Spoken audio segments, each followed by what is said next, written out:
Welcome to my 100 subscribers bike check video. I want to thank you guys all for your support, and today I'm going to show you guys the bikes that I use to make my videos. Here we go. Starting up front, we've got the first Walmart bike I've ever owned in my entire life. This is the 26-inch wheeled Columbia Rambler from Walmart, and I had my eye on this bike for a number of months, and then Sam Pilgrim decided to take the 24-inch one down Whistler, and that pretty much sealed the deal for me. So I went right to Walmart, bought this bike, put some better brakes on it, put some better pedals and a better seat on, and I've been riding this bike on relatively smooth trails. I mean, there's roots and rocks on all the trails around here, but this bike's handled everything pretty good. I've taken it through mud and all sorts of nasty weather. And it's handled everything I've thrown at it. So for $180 and a Walmart bike, if you can push that single-speed bike, this bike should be at the top of your list. Anyway, moving on over here, we've got my 1999 Kona Hana. I picked this bike up from the thrift shop for $64.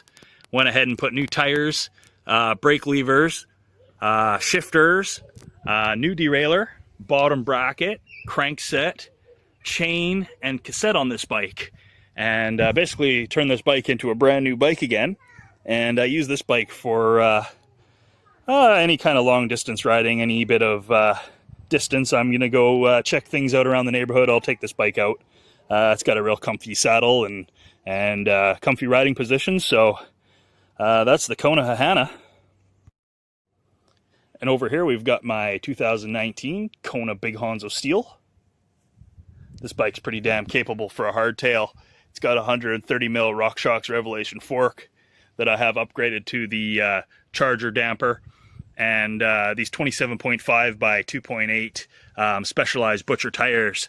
You can fly down the trail. You're keeping up to full suspension bikes, no problem on this bike. It's a pretty sweet bike. It's not my first Hanzo, and it definitely won't be my last Hanzo. So this is my 2014 Transition Clunker. Picked this up back in 2014 from Dodge City Cycles in Cumberland, BC.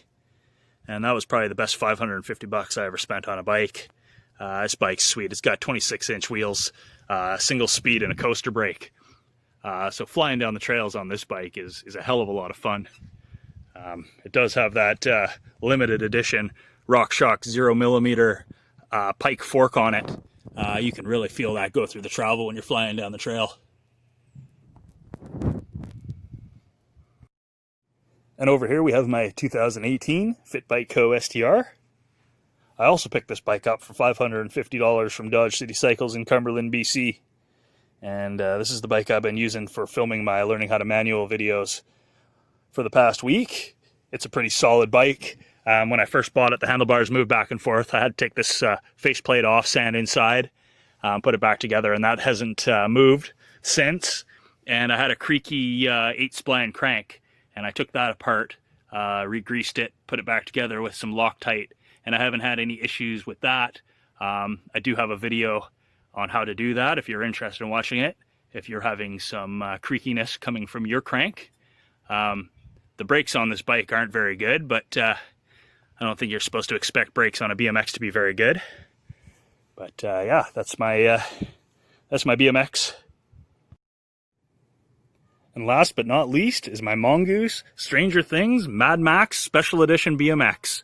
Picked this bike up for $249 from Walmart. Not a bad bike for a Walmart bike.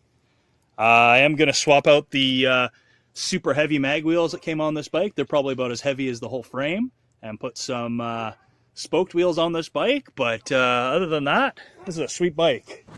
Yeah, hope you guys like this video. It's hot as hell out, so I'm gonna stop now, and thanks for all your support. If you haven't already subscribed, make sure to subscribe, and have a nice day.